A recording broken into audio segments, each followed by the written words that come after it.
Saudações pessoal, bem-vindos a mais uma aula aqui no nosso cronograma de estudos.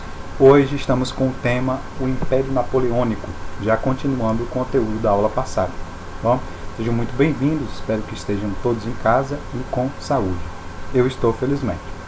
Bom pessoal, dando prosseguimento aqui ao nosso conteúdo, a gente vai falar um pouco hoje sobre o Império Napoleônico, tá? Antes, uma ligeira palhinha sobre esse cara tão importante, grande conquistador da história, né? Um dos grandes militares da história do nosso planeta, certo? Bom, o Napoleão Bonaparte, ele era um jovem general, isso um pouco antes da Revolução Francesa, e ganhou notoriedade durante a Revolução Francesa, visto que suas vitórias militares, principalmente no Egito, lá na África, tinham sido de grande valia para a economia da França, certo? Isso lá no final da Revolução Francesa, lá em 1799, ele já tinha um nome já bastante conhecido entre a população. O nome de um general que era, além de um grande nome da França lá fora, também era um homem muito esperto no quesito político e estratégico, né? Então ele já ganhava um nome nas ruas de Paris, principalmente, capital da França, ok? Bom, então como surgiu, né? Como se deu o Império de Napoleão Bonaparte, né? O Império Napoleônico. Bom, a gente vai iniciar aqui com a sua chegada ao poder no ano de 1799, né? Como já tinha dito, o nome dele já era muito forte devido às suas conquistas militares. Então, em 1799, ele, com seu nome aclamado nas ruas lá de Paris, ele foi visitar seu país, né?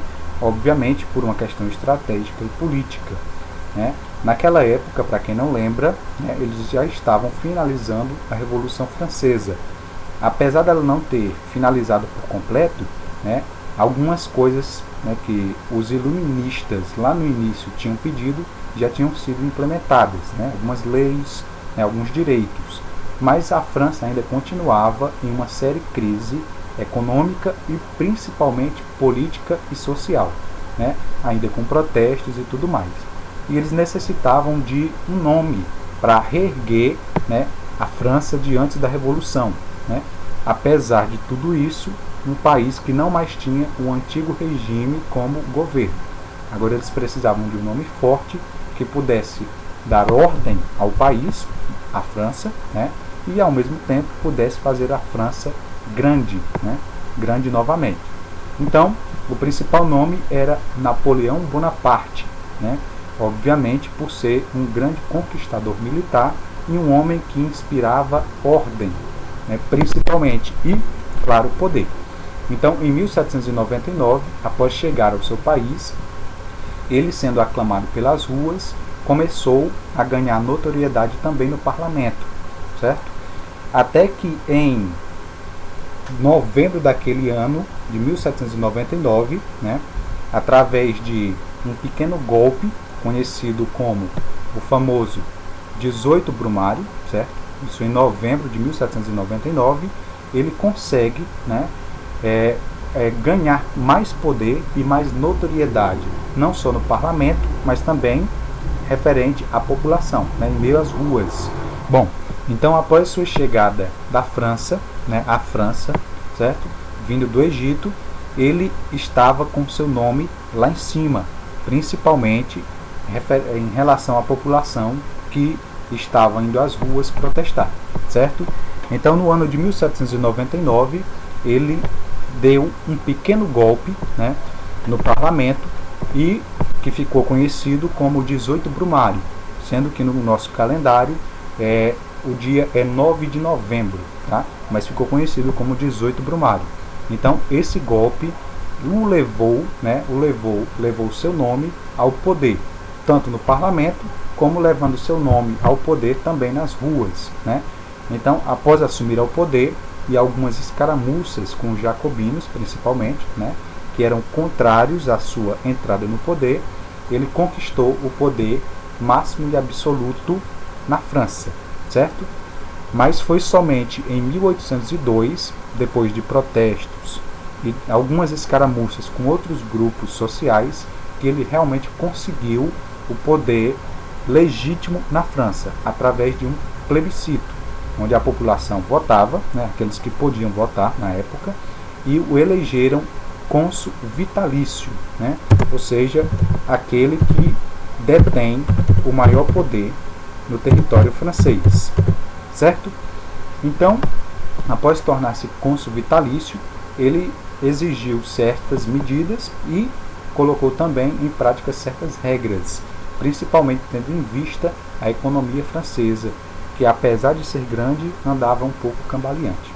Bom, então algumas medidas econômicas foram impostas por ele, como por exemplo o comércio, que apesar de naquela época ser forte, né, ele não poderia girar em torno de outros países, apenas da França.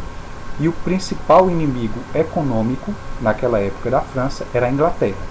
Então, Napoleão Bonaparte proibiu qualquer tipo de comércio com a Inglaterra, que naquela época era uma das e estava se tornando a maior economia daquele continente e do globo. Tá?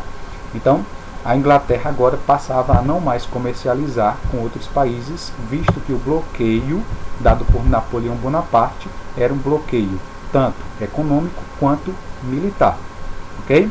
Bom, e foi a partir desse bloqueio que outros países, como por exemplo a Prússia, tá?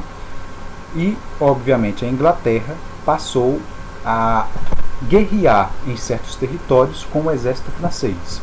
E através de uma união com a Rússia, a Prússia, a Inglaterra conseguiu fazer uma coalizão ali, uma coalizão militar, obviamente, e invadir certos territórios dominados pela França, né? E após isso, os franceses, né, na figura de Napoleão Bonaparte, obviamente, o imperador, passou a se concentrar nas suas vitórias militares mais ao centro da Europa, né? Uma vez que seu exército, suas táticas militares eram imbatíveis.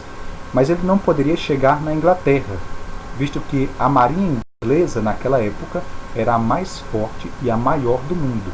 Então, ele começou a migrar mais para o leste, ali na região da Rússia.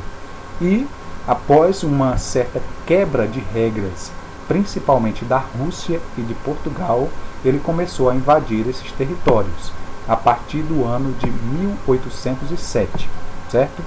A partir desse ano, ele começou a invadir o território russo, que naquela época já era muito grande, e a dominar vastas regiões daquilo que era conhecido como a Rússia, né, naquela época.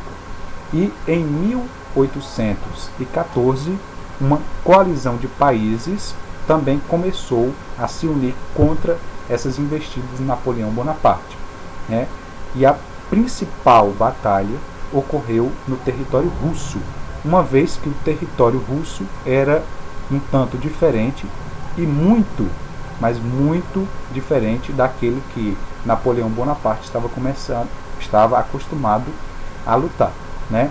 Um território que, dentre outras coisas, trazia muitos perigos para o seu próprio exército. O principal deles, como vemos aqui nessa figura, era o extremo frio naquela região.